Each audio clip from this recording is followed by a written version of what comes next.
Lifestyle and communication of ants. Consider the following Quranic verse. And before Sulaiman were marshaled his hosts of jinn and men and birds, and they were all kept in order and ranks. At length, when they came to a lowly valley of ants, one of the ants said, O ye ants, get into your habitations, lest Sulaiman and his hosts crush you underfoot without knowing it. Al-Qur'an, chapter 27, verses 17 and 18. In the past, some people would have probably mocked the Qur'an, taking it to be a fairy tale book in which ants talk to each other and communicate sophisticated messages. In recent times, research has shown us several facts about the lifestyle of ants, which were not known earlier to mankind. Research has shown that the animals or insects whose lifestyle is closest in resemblance to the lifestyle of human beings are in fact the ants. This can be seen from the following findings regarding ants. A. The ants bury their dead in a manner similar to humans. B. They have a sophisticated system of division of labor, whereby they have managers, supervisors, foremen, workers, etc. C. Once in a while, they meet amongst themselves to have a chat. D. They have an advanced method of communication amongst themselves. E. They hold regular markets wherein they exchange goods. F. They store grains for long periods in winter, and if the grain begins to bud, they cut the roots, as if they understand that if they leave it to grow, it will rot. If the grains stored by them get wet due to rains, they take these grains out into the sunlight to dry, and once these grains are dry, they take them back inside, as though they know that humidity will cause development of root systems and thereafter rotting of the grain. Everything made in pairs. And of everything we have created pairs. Al-Qur'an, chapter 51, verse 49. This refers to things other than humans, animals, plants, and fruits. It may also be referring to a phenomenon like electricity, in which the atoms consist of negatively and positively charged electrons and protons. Glory to Allah, who created in pairs all things that the earth produces, as well as their own humankind and other things of which they have no knowledge. Al-Qur'an, chapter 36, verse 36. The Qur'an here states that everything is created in pairs, including things that the humans do not know at the present and may discover later. Animals and birds live in communities. There is not an animal that lives on the earth, nor a being that flies on its wings, but forms part of communities like you. Al-Qur'an, chapter 6, verse 38. Research has shown that animals and birds live in communities, i.e. they organize and live and work together. Barrier between sweet and salt waters. Consider the following Quranic verse. He has let free the two bodies of flowing water, meeting together.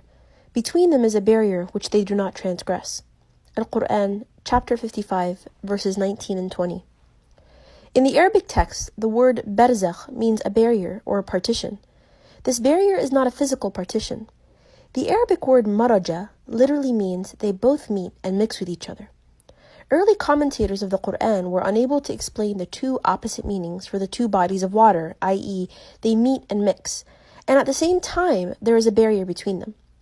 Modern science has discovered that in the places where two different seas meet, there is a barrier between them. This barrier divides the two seas so that each sea has its own temperature, salinity, and density.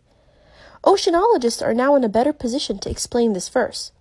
There is a slanted, unseen water barrier between the two seas through which water from one sea passes to the other. But when the water from one sea enters the other sea, it loses its distinctive characteristic and becomes homogenized with the other water. In a way, this barrier serves as a transitional homogenizing area for the two waters. This scientific phenomenon mentioned in the Qur'an was also confirmed by Dr. William Hay, who was a well-known marine scientist and professor of geological sciences at the University of Colorado. The Qur'an mentions this phenomenon also in the following verse. And made a separating bar between the two bodies of flowing water. Al-Qur'an, chapter 27, verse 61. This phenomenon occurs in several places, including the divider between the Mediterranean and the Atlantic Ocean at Gibraltar. But when the Qur'an speaks about the divider between fresh and salt water, it mentions the existence of a forbidding partition with the barrier. It is He who has let free the two bodies of flowing water, one palatable and sweet, and the other salty and bitter, Yet he has made a barrier between them and a partition that is forbidden to be passed. Al-Qur'an, chapter 25, verse 53. Modern science has discovered that in estuaries, where fresh, sweet, and salt water meet, the situation is somewhat different from that found in places where two seas meet. It has been discovered that what distinguishes freshwater from saltwater estuaries is a pynocline zone with a marked density discontinuity separating the two layers. This partition, or zone of separation, has salinity different from both the freshwater and the saltwater. This phenomenon occurs in several places, including Egypt, where the river Nile flows into the Mediterranean Sea. The presence of interstellar matter. Space outside organized astronomical systems was earlier assumed to be a vacuum. Astrophysicists later discovered the presence of bridges of matter in this interstellar space. These bridges of matter are called plasma and consist of completely ionized gas containing equal number of free electrons and positive ions. Plasma is sometimes called the fourth state of matter, besides the three known states of solid, liquid, and gas. The Qur'an mentions the presence of this interstellar material in the following verse. He who created the heavens and the earth and all that is in between. Al-Qur'an 25:59. It would be ridiculous for anybody to even suggest that the presence of interstellar galactic material was known 1400 years ago.